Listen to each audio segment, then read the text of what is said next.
नमस्कार, सुप्रभात, जय हिंद, जय भारत। चलिए ज़िंदगी के एक नए सफ़र में चलते हैं और अपने सफ़र और अपने सपनों को हम आज एक नई ऊँचाइयों पर लेकर चलते हैं। दोस्तों, भगवान बुद्ध की एक बहुत ही सुंदर सी एक कहानी है, उसी की ओर हम चलते हैं। एक बार भगवान बुद्ध एक गाँव में अपने उपदेश दे रहे थे। वे लोगों को समझा रहे थे कि जीवन क्या है, आत्मा क्या है, धर्म क्या है और जीवन का उद्धार कैसे किया जा सकता है, सत्य का मार्ग क्या है। वे लोगों को उपदेश दे रहे थे। उसी गांव में एक श्यामा प्रसाद नाम का एक व्यक्ति रहता था। वह व्यक्ति अपने जीवन से बहुत परेशान था। वह व्यक्ति जीवन में अपने घर की समस्याओं से, संसार से, लोगों से बड़ा परेशान रहता था और उसके पास सुखी रहने के कुछ साधन नहीं प्राप्त हो रहे थे। उसको लगता था कि आखिर क्या साधन मिल जाए जिससे मैं जीवन में सुख रह सकूं। ऐसे में अपने गांव में टहल रहा था तो एक व्यक्ति उसको मिलता है। तो श्यामा प्रसाद उस व्यक्ति से पूछता है, अरे भाई, कहाँ जा रहे हो? तो वह व्यक्ति बताता है कि नहीं, आज हमारे गांव में भगवान बुद्ध आए हैं, मैं उन्हीं के उपदेशों को सुनने जा रहा हूँ। तो श्यामा प्रसाद कहता है कि नहीं भाई, रुको, मेरे को, मैं भी जाऊंगा, मैं भी अपने प्रश्नों को पूछूंगा उनसे। हाँ, क्या हो सकता है कि मेरा भी जीवन में खुशियां आ जाए, मेरा भी जीवन उद्धार हो जाए। तो वह श्यामा प्रसाद नामक व्यक्ति उस व्यक्ति के साथ भगवान बुद्ध की सभा में चला गया और उनके उपदेशों को सुनने के लिए गया। और भगवान बुद्ध के समीप पहुंचकर उनको प्रणाम करते हुए और उनके पास ही बैठ गया। और वह सोच ही रहा था कि मैं अपने प्रश्नों को करूं, लेकिन अच्छा उसने देखा कि मेरे प्रश्न से पहले भी कई लोगों की भीड़ लगी है जो अपने अपने प्रश्नों को लेकर भगवान बुद्ध के सामने आए थे।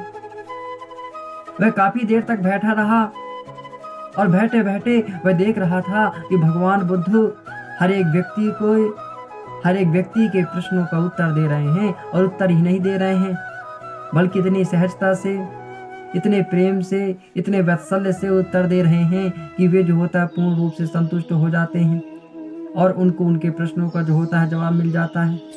कोई व्यक्ति आकर भगवान बुद्ध से कहता है कि प्रभु जी, ये बताइए, जीवन क्या है, आत्मा क्या है, संसार क्या है, हम इससे मुक्ति कैसे पा सकते हैं। कई सारे प्रश्नों को पूछते हैं। और वह जो व्यक्ति था, श्यामा प्रसाद नामक व्यक्ति सभी दृष्टांत देख रहा था कि भगवान बुद्ध सभी के प्रश्नों को बड़ी सहजता से उत्तर दे रहे हैं। वह मन ही मन सोचता है कि भगवान बुद्ध ये बेकार के काम कर रहे हैं, बेवजह अपना समय बर्बाद कर रहे हैं। इससे अच्छा है कि वे अपने ज्ञान को अपने जीवन में उतारें, अपने जीवन को सार्थक बनाएं, अपने जीवन को श्रेष्ठ बनाएं, भगवत मार्ग पर ले जाएं। अच्छा, भजन संध्यान करें। ये लोगों के पास बैठकर लोगों से समय बिताते हैं। लोग लालच में बैठे हुए हैं कि हमें कुछ मिले, इसलिए वे लोगों को ज्ञान देते हैं। ऐसा श्यामा प्रसाद नामक व्यक्ति सोच रहा था कि ये सब बेकार के काम हैं। आप बेवजह इसमें अपना समय बर्बाद मत करिए। तो वह व्यक्ति भगवान बुद्ध के पास समीप जाकर जब उसका नमन लगता है और वह भगवान बुद्ध से पूछता है कि प्रभु, आप तो सन्यासी हैं, आपके पास ज्ञान है, आपको अपने जीवन को उद्धार करने में लगे रहना चाहिए, लेकिन आप बेवजह अपना समय बर्बाद क्यों करते हैं?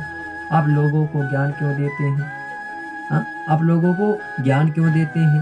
आप भगवत भजन करिए, आप अपने जीवन को उद्धार करने में लगाइए। लेकिन आप काहे गांव-गांव भागकर और लोगों को प्रवचन दे रहे हैं, लोगों को उपदेश दे रहे हैं। लोग आपकी बातें नहीं मानने वाले, लोग जैसे रहेंगे वैसे रहेंगे। ऐसा श्यामा प्रसाद नामक व्यक्ति भगवान बुद्ध से कहता है। भगवान बुद्ध बड़ी वात्सल्य से, बड़े प्रेम से और बड़े सहजता से उस व्यक्ति को पास बैठाते हैं और बोलते हैं, हे भंते, ये तुम्हारी गलत सोच है, तुम्हारी गलत मानसिकता है, ये तुम्हारी गलत बुद्धि है। जीवन में हमेशा दूसरों का पार करो, हाँ, कहते हैं पर उपकार सरिस धर्म नहीं भाई। हाँ, क्योंकि दूसरों को उपकार करने से ही आपका उद्धार होगा। आज यदि मेरे पास कोई कौशल है, आज यदि मेरे पास कोई ज्ञान है, तो उस ज्ञान को लोगों तक बांटो, लोगों की सहायता करो। कोई किसी परेशानी में है तो उसको उद्धार करने की कृपा करो।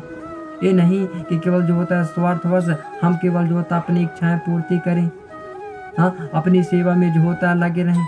ये हमारे जीवन का कल्याण ऐसे में नहीं हो सकता है। वह जो होता है श्यामा प्रसाद व्यक्ति भगवान बुद्ध की बातों को सुनकर समझ गया कि वास्तव में जीवन का असली अर्थ है कि जो हमारे पास है उसको जो होता है लोगों तक बांटना, लोगों की जो होता है सेवा में लगाना, लोगों की जो होता है समस्याओं को दूर करना।